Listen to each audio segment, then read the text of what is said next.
would ever want to know about gunpowder, let's welcome our next guest, Mason. Hey, it's good to be here. Sure it is. So, now let's talk about gunpowder. So, what would you say the uses are for gunpowder? Well, there's many uses. They've used it for medicine, fireworks, military purposes, mining, dynamite, explosives. So yeah, let's go into depth for some of these. Let's start out with fireworks. So what can you say about fireworks? Well, fireworks began with the Chinese mostly. They were using it for festivals, and it was just paper and gunpowder wrapped up with fuse in it, some colors and things of the. And then it evolved like into what it is today. You know, all the sparklers and Roman candles and everything it evolved into. So now let's go to a different subject because there isn't really much to talk about there. So now let's go into mining and other things. So how were they first used as mining?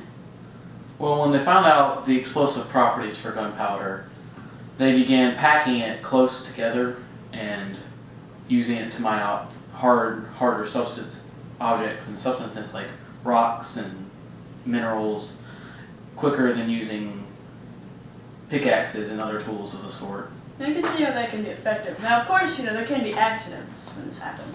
Gunpowder is very dangerous, yes. Accidental misfires, just a guy standing there, daydreaming, etc.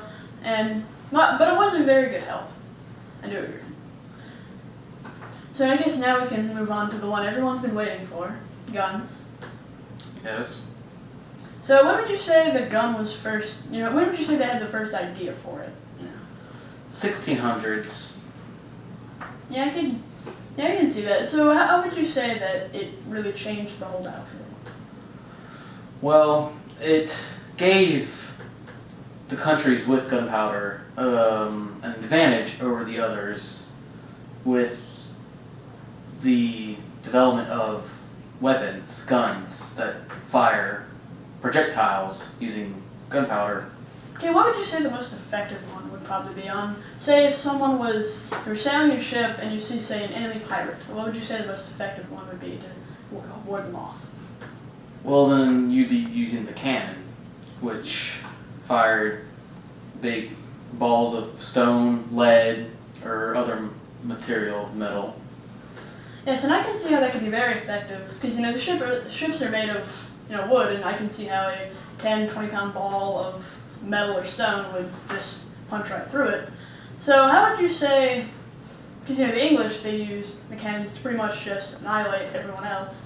How would you say, how would you use it, say, if you had? I really don't know what I would do with a cannon. I have no use for a cannon. Okay, so let's steer away from cannons. So how about guns, like muskets and how would you say they changed? With time from... Yeah, from 1600s area. Well, they've come a very long way. Like, now we're not using black powder much anymore. It's more... Yeah, it's about smokeless. Yeah, smokeless. That's okay though, since you are not really accustomed to modern times and more of a historian. That's okay, that's understandable. So I guess that'd be it all for now. So you can say our time here was a blast.